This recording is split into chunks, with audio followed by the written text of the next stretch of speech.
Welcome to The Explainer. Today, we're diving into a really fascinating disconnect in our modern world. You see, our culture has basically trained us to recognize spending, not actual wealth. When we see a luxury car, a massive designer logo, or a giant mansion on our feeds, our brains immediately go, oh, they're rich. But is that the reality of wealth? Or is it just the reality of someone spending every single dime they have? We're going to unpack the quiet, often totally invisible reality of true wealth. Which brings us to the big question. If wealth doesn't actually look like spending, well, what does it look like? Today, I want you to completely rethink your baseline assumptions about rich people. We're going to peel back the layers of this whole topic. We'll look at history, interior design, and even psychology to figure out what real wealth actually looks like when it, grows up and stops needing to show off. So let's kick things off with part one, the conspicuous consumption trap. Before we can even spot true wealth, we kind of need to look at the societal programming that makes us equate flashy stuff with money in the first place. To get this, we've got to go all the way back to 1899. That's when a sociologist named Thorstein Veblen coined a term you might have heard, conspicuous consumption. Basically, it's using your money and resources specifically to show off a higher social status. Veblen argued that buying things just to flex actually comes from this ancient tribal need to signal dominance. Fast forward to today, and honestly, a lot of fake wealth is incredibly loud precisely because it needs an audience. It's literally a performance designed to secure a spot on the social ladder. And this illustrates a huge contrast in how people think.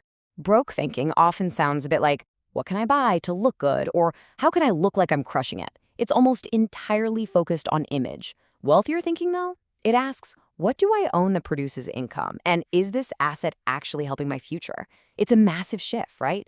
Moving away from trying to impress strangers and focusing instead on asset ownership and long-term stability. True wealth gets that income can stop at any second, but ownership, that keeps working for you in the background. All right, moving right along into part two, habits of the quietly rich.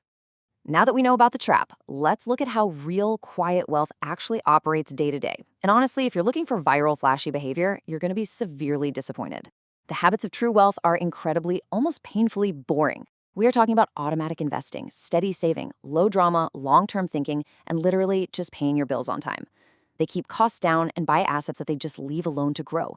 Listen, a lot of broke decisions are super emotional and exciting in the moment, but wealthy decisions, they're repetitive. And yeah, repetition is boring, but let's reframe that. Boring is actually a highly effective, incredibly powerful financial tool. Because the whole point of these boring habits boils down to this one truth. Desperation is expensive. Truly wealthy people don't panic over little emergencies because they've built in margin. They have cash reserves, insurance, backup plans. Life still hits them, sure, but it doesn't automatically knock them out. True wealth makes you incredibly hard to destabilize. It makes you almost impossible to pressure or manipulate. Having the ability to just say no to a bad deal or no to high-pressure sales tactics and literally just walk away, man, that is a deeply powerful kind of rich. Let's step inside for part three, inside the discreet wealthy home.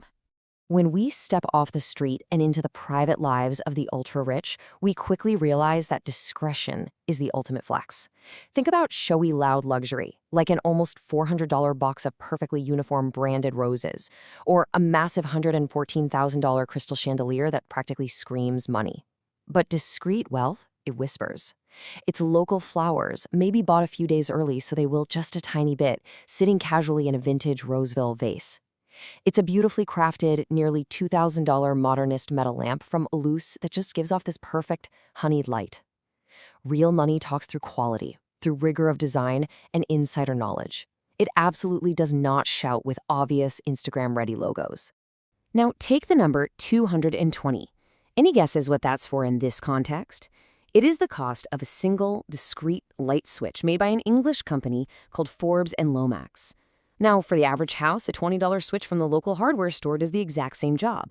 But this $220 switch, designers literally call this house jewelry. It is so incredibly subtle that you'd only ever notice it if you already knew exactly what you were looking at. For the quietly ultra-rich, nothing should be overtly noticed. Showing off is tacky. Exclusivity is all about quiet control. Here's a fun one. You'd probably think pink Himalayan sea salt is a huge status symbol, right? We see influencers pushing its supposed electrolyte balancing properties online constantly.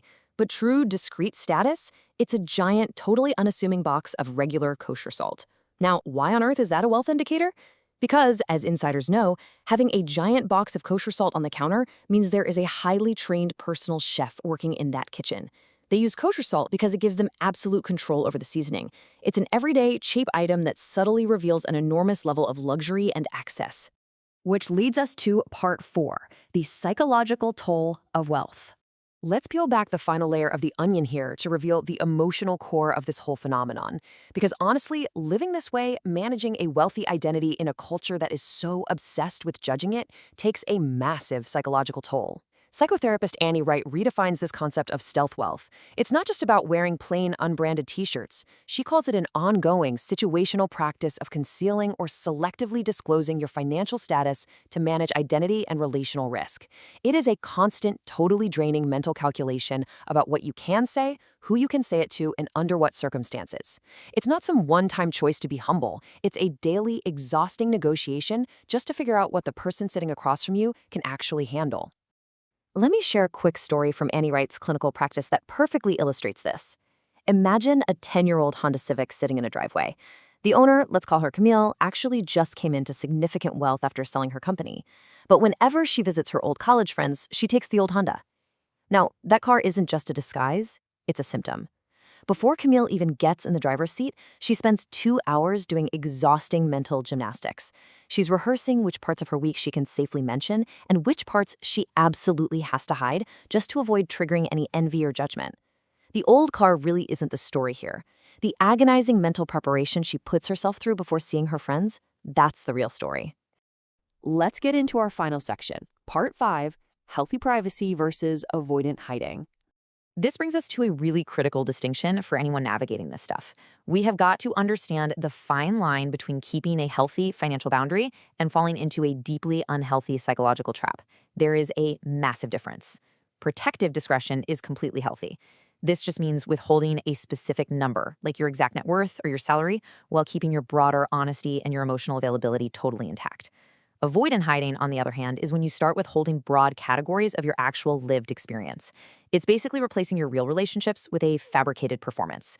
For example, if you're pretending to be stressed out about a grocery bill that you actually aren't worried about just so you can fit in, that is incredibly damaging. Withholding a number is totally fine. Creating a fake second life, that's a trap. So how do we fix this? No, here are a few actionable clinical steps to build a healthy disclosure practice. First, audit the scope of your secrecy, not just the intensity. Ask yourself, am I hiding a specific number or am I hiding my whole life? Second, get really specific about your motive. Are you sharing something to connect with someone or are you hiding something out of guilt? Third, practice micro-disclosure with safe people. Let the friends you truly trust see small, genuine pieces of your actual life. And finally, re-anchor your safety in accuracy, not sameness.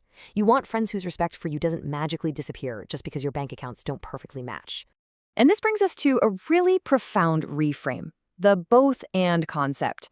You don't have to choose between broadcasting every detail of your life like a flashy influencer or hiding completely in the shadows. You can keep specific numbers fiercely private, and you can still share your actual lived experiences with the people you care about. You can completely decline to discuss your investment portfolio with your extended family, but still talk openly and honestly about a vacation you're genuinely excited about. Privacy and authenticity can absolutely 100% coexist. Which brings us to our final thought for today. Sometimes what looks plain is actually discipline. Sometimes what looks cheap is actually freedom. As we wrap up this explainer, I want you to just take a second and reflect on your own relationship with money, with status, and with visibility. Are you stuck in that conspicuous consumption trap, spending money to impress people who frankly don't matter? Or are you building a quiet, boring foundation that gives you the power to simply walk away from whatever you don't want? Because as we've explored today, true wealth's absolute ultimate luxury isn't a loud performance. It's just peace. So, what kind of wealth are you building?